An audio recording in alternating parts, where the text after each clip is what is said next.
అండి. ఎక్కడా కూడా అవిశ్వాసంలో ఉండొద్దు. మరింత విశ్వాసం కలిగి జీవించు, నమ్మకంతో ఉండు, నేను నీకు సహాయం చేస్తాను. ప్రతి రోగమును కూడా ఆయన ముట్టి స్వస్థపరచగలడండి. ఆయన మాటలకే ఎంతో శక్తి ఉందండి. ఎందుకో తెలుసా, ఆయన ఉమ్ములో శక్తి ఉంది.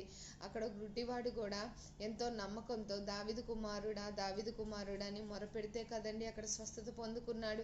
పక్కన వాళ్ళందరూ కూడా ఎంతో హేళన చేస్తూ అరవద్దు, ఆగు అని అన్నా సరే పట్టించుకున్నారా? మనకు కూడా చాలా విషయాల్లో కూడా మన శ్రమలు, నిందలు, అవమానాలు పాలవుతున్నప్పుడు తోటివారు, ఇరుగు పొరుగు, బంధుమిత్ర, స్నేహితులు కూడా హేళన చేస్తారు, అవమానపరుస్తారు. ఏది మీ దేవుడు ఏంటి ఇంతేనా అని.